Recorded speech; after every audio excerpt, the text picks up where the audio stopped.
afternoon, class. My name is Cheyenne, and the title of my speech is Paved Paradise and Put Up a Parking Lot. If you're familiar with Joni Mitchell, that's one of her lyrics from Big Yellow Taxi. And the topic of my informative speech is tourism in Kailua. Okay, so I just want to start off with the number, 4.5 million. Now, according to John Fisher, in an article discussing statistics on Hawaiian travel, that's the amount of people who visit Oahu each year. Now, of these 4.5 million, a lot of them are making their way from the urban setting of Waikiki to the more islandy lifestyle setting that Kailua provides. Now, growing up in Kailua, I've definitely seen it change over the years, even though I've only lived there for about 10 years.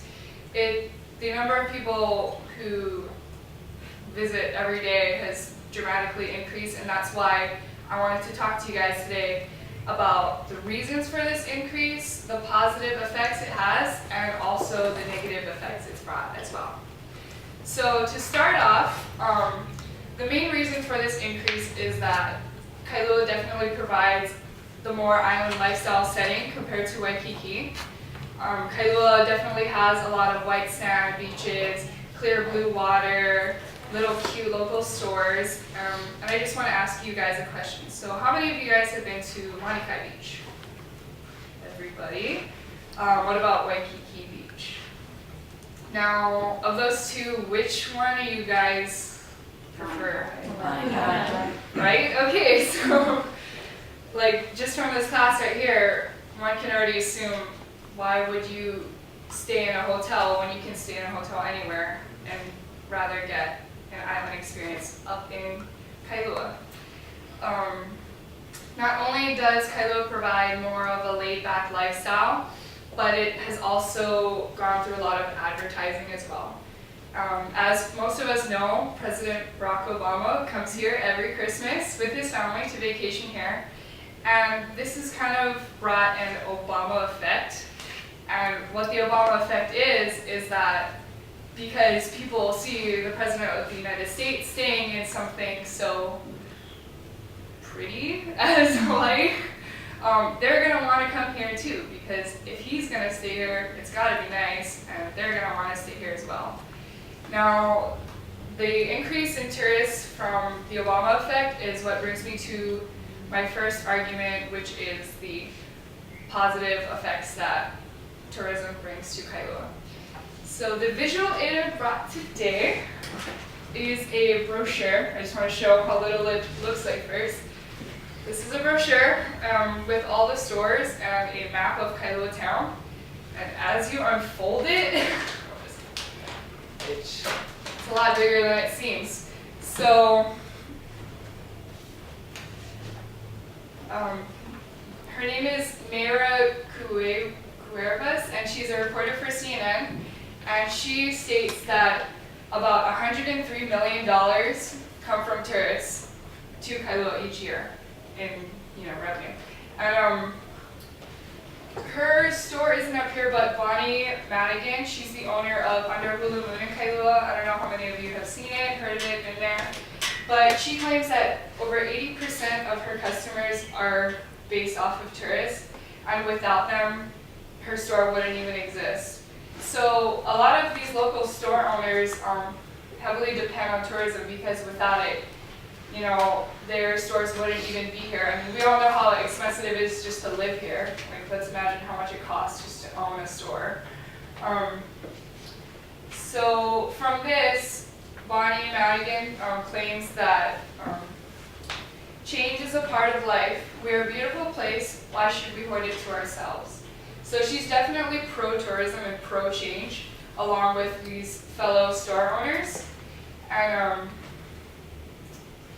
here's where it gets interesting though. So the Kailua board actually passed on September 5th of 2013, so last year, an act to prevent promoting Kailua as a tourism attraction anymore. But no residents of Kailua favor this. So even though a lot of locals are sort of against this tourism act, they're not going to speak out and stand to prevent tourism from coming here, because we kind of all understand that without them, this wouldn't even happen. So with every positive comes a negative, which brings me to my second point, which is the negative effects that tourism brings to Kailua. There's definitely a battle going on between store owners, tourists, and locals. And the reason why locals aren't fans of tourism here is because it does cause a lot of traffic. I live in Kailua, and I've experienced one time when Obama was here last Christmas, he was going from the gym on base back to his rental home, and that's maybe like a 15-minute drive. And because he had to get from point A to point B, I had to sit in my car for 45 minutes just so his car could pass. And I understand, like, Mr. President, all due respect, you need to arrive safely, but I'm just trying to get home from school. Like, I don't want to sit there and wait for you, but it does serve an inconvenience to locals also. And a lot of these beach home rentals that tourists stay in overnight are also illegal. So about of the estimated 500 beach rentals that tourists stay in, only 65 of them have permits. So have you stayed in any like bed and breakfast inn?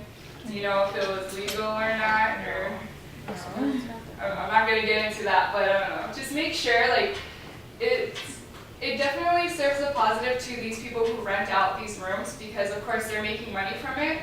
But if you think about it, tourism or tourist time isn't the same as our time. So, it does cause a disruption in both of our lifestyles. And one neighborhood woman states that it's kind of frustrating to walk out into your neighborhood and you don't even know who your neighbors are, I guess, because they're always changing. And I want to talk more about, I can hold this up actually. I wanted to read from this book. It's called Kailua. This is my second visual aid. And it's a chapter in here written by Deborah F. Dunn. And it's titled Two Houses in Lanikai. And what it kind of describes is the change in how Lanikai, today it's very crowded, it's still very pretty, but there's also a lot of traffic just to get out to the beach. And she's written something that I wanted to share with you. So, since I left home, Lanikai has been discovered.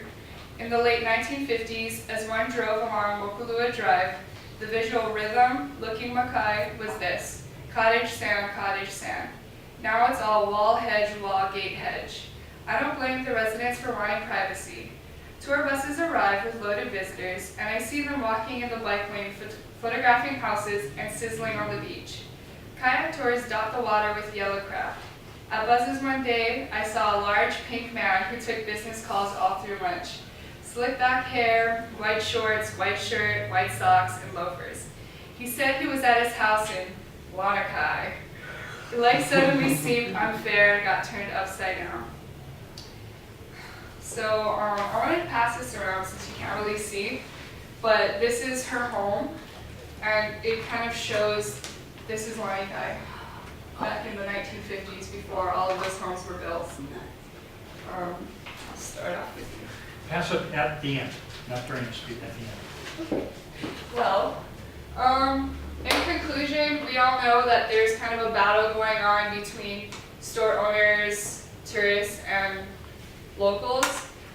Tourism in Kailua definitely brings a lot of positives. It supports all of these stores. I actually work at this one. So without them, I wouldn't even have a job too. But it does bring a lot of overcrowding and negative effects as well. And I hope you all learned something new today, and thank you for listening, and have a great day.